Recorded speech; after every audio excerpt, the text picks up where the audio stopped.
نبی پاک سید عالم صلی اللہ علیہ وسلم نے فرمایا کہ بعض تقریریں جادو ہوتی، یہ اثر آفرینی ہے، یہ پیغام ہے۔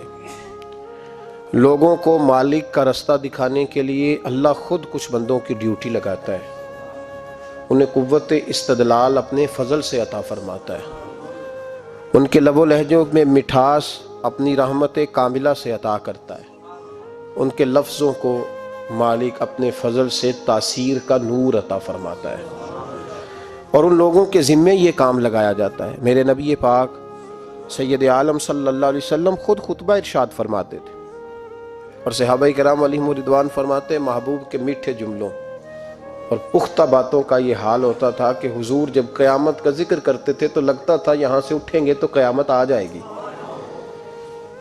اور محبوب پاک علیہ الصلوۃ والسلام جب کوئی بات ارشاد فرماتے تھے اور بات کرتے کرتے کبھی حضور لوگوں کو اللہ کے خوف کا اور قیامت کے قائم ہونے کا درس دے رہے ہوتے تھے تو لگتا یہ تھا کہ حضور کا منبر بھی درد سے رو رہا۔ محبوب پاک صلی اللہ علیہ وسلم واعظ فرماتے، نصیحت کرتے۔ پہلے حضور ایک ستون، ایک تنا تھا، خشک درخت جب ہو جاتا ہے تو جو اس کا حصہ کھڑا رہتا ہے اس کو خشک تنا کہا جاتا ہے، تو وہ صحابہ نے مسجد میں گاڑ دیا تھا تو اللہ کے محبوب اس کے ساتھ ٹیک لگا کے خطبہ دیتے تھے۔ ان خطبوں کو لوگ معمولی سمجھتے ہیں، کہتے ہیں تقریر تو بس ٹھیک ہے، گھنٹہ گزارنا ہے، سننے والے بھی اور سنانے والے بھی، لیکن اس تقریر کی خوبصورتی ملاحظہ کیجئے گا کہ حضور اس سے ٹیک لگا کے کھڑے ہو کے خطبہ دیتے تھے۔ ایک صحابی نے کہا حضور ممبر نہ بنوا دوں، وہ خوبصورت سا ممبر بنوا کے لائے تو صحابہ کہتے ہیں حضور ممبر پہ بیٹھے تو وہ کھجور کا تنا چیخے مار کے رویا، وہ حضور کی اس گفتگو سے اداس ہونے لگا، حضور کی اس ٹیک لگانے سے بے چین اور چیخے مار کے رویا۔ ہمیں سمجھ نہ آتی کہ کوئی اس طرح روتا ہے جیسے کوئی بچہ ماں سے بچھڑ کے روئے، دائیں بائیں دیکھتے پر کسی کو خبر نہ لگی۔ دلوں کے حال جاننے والے رسول اٹھے اور محبوب پاک قریب گئے، اور جس طرح بچھڑی ہوئی ماں بیٹے کو سینے سے لگاتی ہے حضور نے تنے کو سینے سے لگایا۔ تو یاد رکھیں یہ تقریر تو ایک رانائی ہے، یہ تو ایک خوبصورتی ہے، یہ تو ایک حسن ہے۔ اب جس مقاصد کے لیے ہم تقریریں سنتے ہیں، بس شعر آیا تو کیا بات ہے جی، آج جو شعر سنایا اس کی کیا بات، وہ جو بات آج سنائی مزہ آ گیا۔ تقریر لطف کے لیے نہیں، تقریر اصلاح کے لیے ہوتی ہے۔ تو بتا تو نے اس سے حاصل کیا کیا، تیرے اندر تبدیلی کیا آئی، تو نے وہاں سے کیا چیز سیکھی، کون سا تیرا آج رخ بدل گیا، کس طرف تیری توجہ ہٹ گئی۔ بہت سارے تو ایسے ہیں جو تقریر کرنا ہی چھوڑ گئے، اور جو کرتے ہیں وہ بھی تقریریں نعروں کی نظر ہیں الا ماشاءاللہ، اور برسوں سے جو خود محفل نعت کرانے والا ہے وہ بیچارہ خود نمازی نہیں بن سکا، جو کئی سالوں سے ہر سال محفل سجاتا ہے اس نے کیا حاصل کیا وہاں سے۔ تقریر ایک خوبصورتی ہے۔ میرے محبوب کی تقریریں اور ان تقریروں کا کبھی حسن پوچھنا ہو تو صرف مسجد نبی کے ممبر سے خوشبو نہیں آئے گی، بلکہ آپ کو بدر کا میدان بھی بتائے گا کہ میں نے بھی مصطفیٰ کے خطبے سنے ہوئے ہیں، آپ کو احد کے پہاڑ بھی بتائیں گے کہ ہم نے بھی حضور کے خطبے سنے ہیں، اور آپ کو حنین کی وادیاں بھی بتائیں گی کہ مصطفیٰ خطبہ دیتے تھے۔ اور خانہ کعبہ میں جب حاجی طواف کر رہے ہوتے ہیں اور خطبہ جمعہ پڑھا جا رہا ہوتا ہے تو کعبہ کہتا ہے لوگوں مجھ سے پوچھو فتح مکہ کے موقع پر اونٹنی پر بیٹھ کر جب مصطفیٰ نے خطبہ پڑھا تھا، کیا خطبہ تھا، کیا رنگ تھا، کیا رانائی تھی۔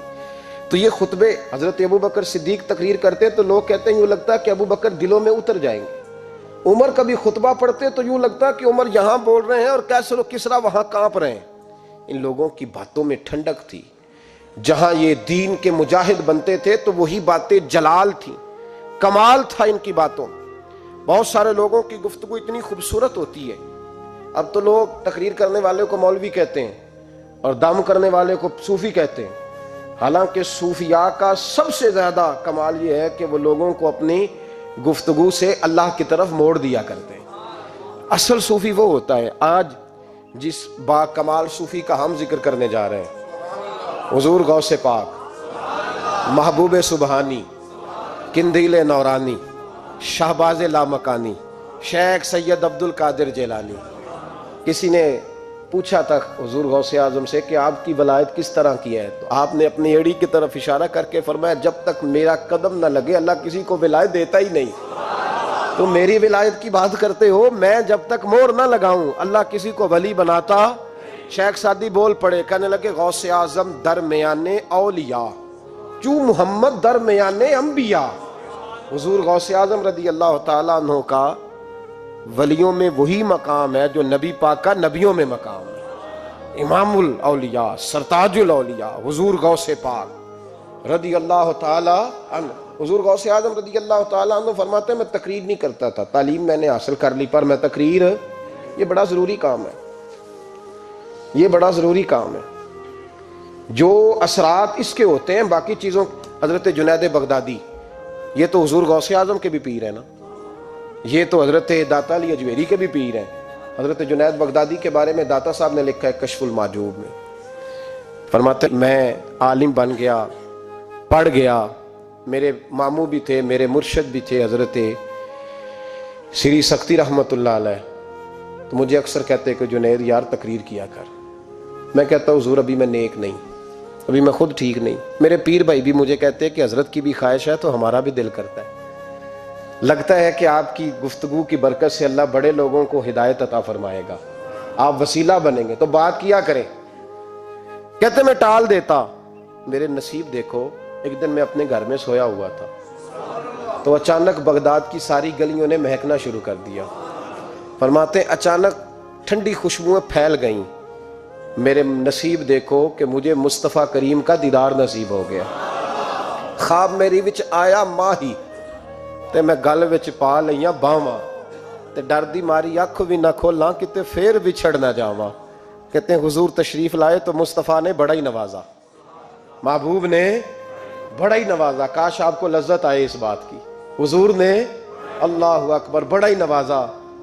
کہتے ہیں محبوب جانے لگے تو ہلکا سا جملہ، میٹھی سی بات، ایک جملہ بڑا میٹھا سا، جاتے دفعہ فرمانے لگے جنید تقریر کیا کر یار، تقریر کیا کر۔ داتا صاحب لکھتے ہیں، داتا صاحب فرماتے ہیں کہ حضرت جنید بغدادی کہتے ہیں عرض کی حضور اب تو ضرور کروں گا، اب تو روز کروں گا، کھول کے کروں گا۔ فرماتے ہیں میں جب اٹھا نا، فجر کی اذان ہوئی، وضو کیا، سنتیں پڑھی تو دل میں چور آ گیا۔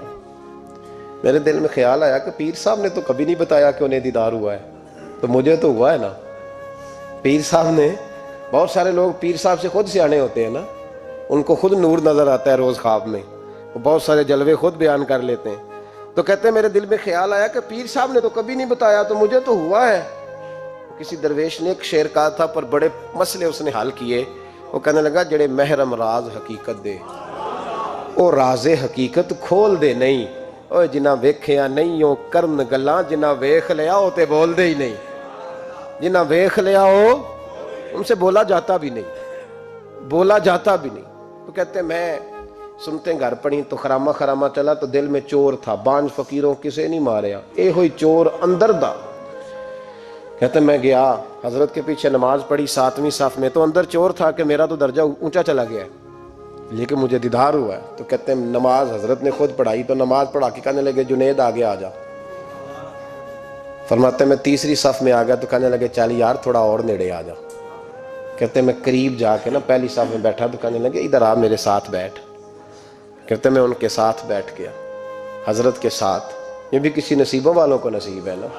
کہتے ہیں میں ساتھ بیٹھ گیا مرشد کے، تو شیخ تسبیح رول رہے تھے، ادھر دیکھنا میری طرف، تسبیح پھیر رہے ہیں، اور تسبیح پھیرتے پھیرتے نا اچانک آنکھ اٹھائی اور میری طرف دیکھ کے کہنے لگے اب تقریر کرو گے نا، جڑے محرم راز حقیقت دے، اب کرو گے نا تقریر۔ تو میرے اندر تو چور تھا، میں نے کہا جی اب کیا ہوا ہے، چور تھا نا کہ مجھے پتا ہے کسی کو پتہ ہی نہیں، اب کیا ہوا ہے۔ تو کہتے ہیں وہ چپ کر گئے، چند منٹ کے وقفے کے بعد پھر فرمانے لگے اب کرو گے نا تقریر۔ کہتے ہیں اندر چور بیٹھا تھا، میں نے کہا حضور ہوا کیا ہے بتائیں تو صحیح۔ کہتے ہیں انہوں نے تسبیح چھوڑی، جبہ سمیٹا اور چہرہ میری طرف پھیرا، اور میں نے ان کی آنکھوں میں جو روشنی آج دیکھی پہلے کبھی نہیں دیکھی تھی، لب و لہجے میں جو جلال آج دیکھا وہ کبھی نہیں دیکھا تھا۔ فرماتے ہیں حضرت بولے نظر تو وہ ظالم نظر ہے، اٹھے تو بیڑا ہی پار کر دے، گرے تو خانہ خراب کر دے۔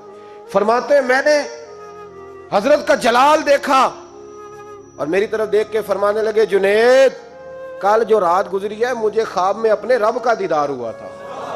تو مالک نے پوچھا کہ سری کوئی بات بتا، تو میں نے عرض کی مولا ایک کی مرید تیار کیا ہے وہ بھی تقریر نہیں کرتا، کبھی تیرے حبیب کا ادھر کا پھیرا ہو تو ذرا جنید کو اشارہ کر جائے تو چلو میرا بھی کام بن جائے گا، لوگوں کا بھی نفع ہوگا۔